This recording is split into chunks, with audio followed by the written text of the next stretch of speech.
வணக்கம் நண்பர்களே. இன்றைக்கி நம்ம சேனலில் நம்ம ஒரு சுவையான அற்புதமான ஒரு நான்வெஜ் சமையல், அசைவ சமையலை தான் நம்ம பார்க்க போகிறோம். அது எப்படி செய்கிறது அப்படிங்கிறத டீட்டெயில்டாக நான் உங்களுக்கு சொல்கிறேன் வாங்க. அதாவது இளநீர் சிக்கன், இன்றைக்கி வந்து டெண்டர் கோகோனட் சிக்கன் இளநீரில் இன்றைக்கி நம்ம சூப்பராக ஒரு அசைவ டிஷ் செய்ய போகிறோம். அதுக்கு முதல்ல தேவையான சில பொருட்கள்லாம் எனக்கு இங்கே வீட்டிலே கிடைக்கிது. அது எல்லாத்தையும் நான் முதல்ல ரெடி பண்ணிக்கிறேன். பச்சை மிளகாய், கருவேப்பிலை, புதினா, அப்புறம் எலுமிச்சம்பழம், சில வாழை இலை, அதை எல்லாத்தையும் வந்து முதல்ல நான் கட் பண்ணி எடுத்து வச்சுக்கிறேன். பிறகு இதை எப்படி செய்யணும் அப்படிங்கிறத தெளிவாக ஸ்டெப் பை ஸ்டெப்பாக நான் உங்களுக்கு சொல்கிறேன்.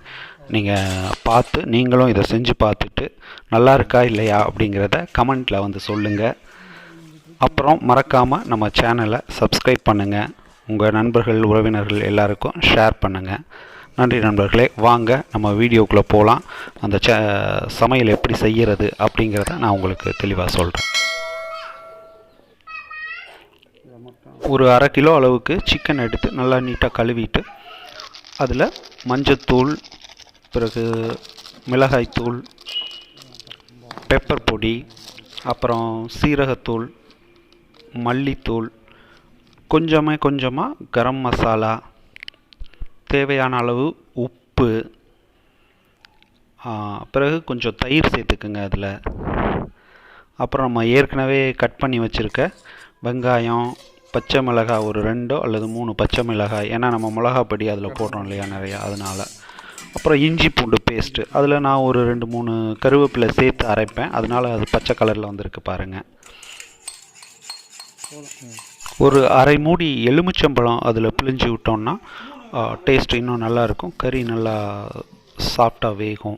ஸோ ஒரு அரை மூடி எலுமிச்சம்பழம், அப்புறமா ஒரு இளநீர் வெட்டிட்டு அதிலிருந்து கொஞ்சம் இளநீர் தண்ணி தேவையான அளவு, நிறைய இல்லாமல் ஓரளவுக்கு கொஞ்சமாக ஒரு அரை டம்ளர் இளநீர் தண்ணியை வந்து அந்த கறியிலே சேர்த்து நம்ம கொஞ்சம் பெசரி விடணும். எல்லாத்தையும் ஒன்றா மிக்ஸ் பண்ணணும் பொறுமையாக. இப்போ நம்ம தேவையான மற்ற இளநீர்களையும் வெட்டி தண்ணீரெல்லாம் நீங்கள் குடிச்சிட்டு வெறும் அந்த இளநீ மட்டும் போதும் நமக்கு. ஓரளவுக்கு நல்லா ஓப்பனிங் இருக்க மாதிரி வெட்டி எடுத்துக்கோங்க. இந்த மாதிரி ஒரு 5 இளநீ. அதுக்கப்புறம் இப்போ கறியை நல்லா மிக்ஸ் பண்ணலாம். இப்போ நம்ம போட்ட எல்லா இன்க்ரீடியண்ட்ஸும் ஒன்றா சேர்கிற மாதிரி, கறியில் நல்லா மிக்ஸ் ஆகிற மாதிரி நல்லா மிக்ஸ் பண்ணி ஒரு 1/2 hour வந்து நம்ம அப்படியே வச்சிடணும். பிறகு அந்த நல்லா மிக்ஸ் ஆகி பொருட்கள்லாம் சார்ந்திருக்க கறியை வந்து இளநிக்குள்ளே கொஞ்சமாக பொறுமையாக நம்ம உள்ளே வந்து கொஞ்சமாக எடுத்து வைக்கலாம். எல்லா இளநிலையும் இது மாதிரி கறியை கொஞ்சமாக எடுத்து வச்சதுக்கப்புறம், கறி வந்து மேலே வராமல் இருக்கிறதுக்காக வாழை இலை கட் பண்ணி வச்சுருக்கோம் இல்லையா, அந்த வாழை இலையை வச்சு அந்த ஓப்பனிங்கை வந்து அடைச்சிடணும். இளநி மேலே இருக்க ஓப்பனிங்கை நல்லா உள்ள வாழை இலையை உள்ளே திணிச்சு வச்சுருங்க. கறியோடு சேர்ந்து இருக்கிற மாதிரி நல்லா திணிச்சு வச்சுருங்க. அதுக்கப்புறம் கொஞ்சம் கோதுமை மாவு எடுத்துக்கணும், இல்லை மைதா மாவு, உங்களுக்கு எது இருக்கோ அதை எடுத்து பிசைஞ்சு, நம்ம சப்பாத்திக்கு பிசைகிற மாதிரி ஓரளவு நல்லா பிசைஞ்சு அதை வச்சு மேலாக அந்த இளநி மேலே அப்படியே ரொட்டி மாதிரி தட்டி அந்த ஓப்பனிங்கை அடைச்சிருங்க. நாம் ஏற்கனவே வச்சுருக்க வாழை இலை வெளியில் வராத அளவுக்கு இது ஒரு எக்ஸ்ட்ரா சேஃப்டி. ஸோ அந்த மாவை வச்சு, உங்களுக்கு என்ன மாவு கிடைக்குதோ அந்த மாவை வச்சு இப்படி இது மாதிரி அடைச்சிருங்க. அடைச்சிட்டு இதுக்கு மேலே ஃபாயில் பேப்பர், ஒரு அலுமினியம் ஃபாயில் பேப்பரை எடுத்து ஒவ்வொரு இதுக்கும் தனித்தனியாக கட் பண்ணி அதை வச்சு இளநி மேலே நல்லா அந்த மாவு மேல் பகுதியில் நல்லா சுற்றி வச்சுட்டிங்கன்னா இப்போது உங்களுக்கு வந்து கறி எந்த வகையிலையும் வெளியில் வராது.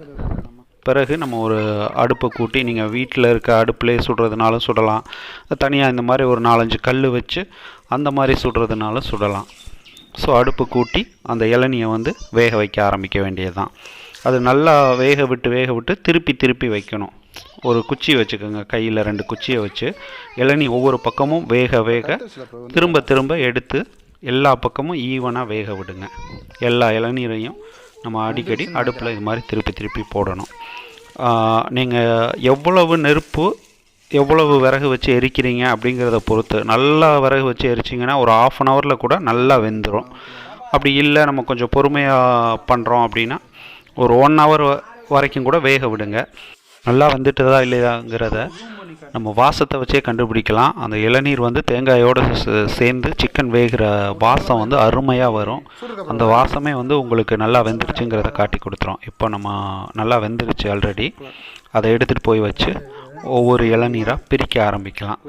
உள்ள சிக்கன் எப்படி வெந்திருக்குன்னு பாருங்கள். அந்த மாவெல்லாம் வந்து வெந்து நல்லா வாழை இலையெல்லாம் அப்படியே உள்ளே பாருங்கள், வெந்தது நல்லா தெரியுது.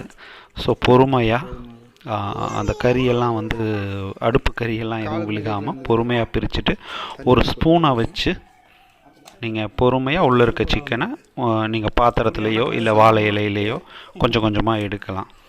நம்ம கறியை எடுக்கும்போது அது கூடவே சேர்ந்து அந்த தேங்காயும் சுலபமாக வந்துடும் பாருங்கள். ஏன்னா நல்லா வெந்திருக்கும் கறியோடு சேர்ந்து. ஸோ அதுவும் வந்து ஸ்பூனை வச்சு லைட்டாக சுரண்டுனீங்கனாலே அது எல்லாமே அப்படியே அதோடு வந்துடும். இப்போ நம்ம எல்லா இளநீர்லையும் இருக்க சிக்கனை எடுத்துடலாம். தேங்காயை வந்து தனியாக ஒரு இதில் எடுத்து வச்சுக்கலாம். ஃபஸ்ட்டு சிக்கனை மட்டும் பொறுமையாக சிக்கனை மட்டும் எடுத்துடலாம் ஃபஸ்ட்டு. அதுக்கப்புறம் நம்ம தேங்காவை வந்து ஒரு ஸ்பூனை வச்சோ இல்லை தேங்காய் துருவுற அந்த கரண்டியை வச்சோ தனியாக தேங்காயை துருவி எடுத்து ஒரு பாத்திரத்தில் வச்சுக்கலாம். அற்புதமாக வாசம் வருது. இதை நாங்கள் பிரித்து எடுக்கும் போதே பார்த்திங்கன்னா நம்ம அந்த நெய் உருகும் போது ஒரு வாசம் வரும் இல்லைங்களா, அது மாதிரி. ஏன்னா தேங்காயோடு சேர்ந்து சிக்கன் வெந்திருக்கிறதுனால அற்புதமாக ஒரு வாசம் வருது. அப்புறம் இதில் என்ன ஒரு நல்ல விஷயம்னா நம்ம இதில் எண்ணெயே பயன்படுத்தலை. அதனால் கொலஸ்ட்ரால் பிபி இருக்கவங்க கூட வந்து தாராளமாக இந்த சிக்கனை சாப்பிட்லாம். எண்ணெயே இல்லாமல் அருமையாக வெந்திருக்கு, மாவு மாதிரி சூப்பராக வெந்திருக்கு.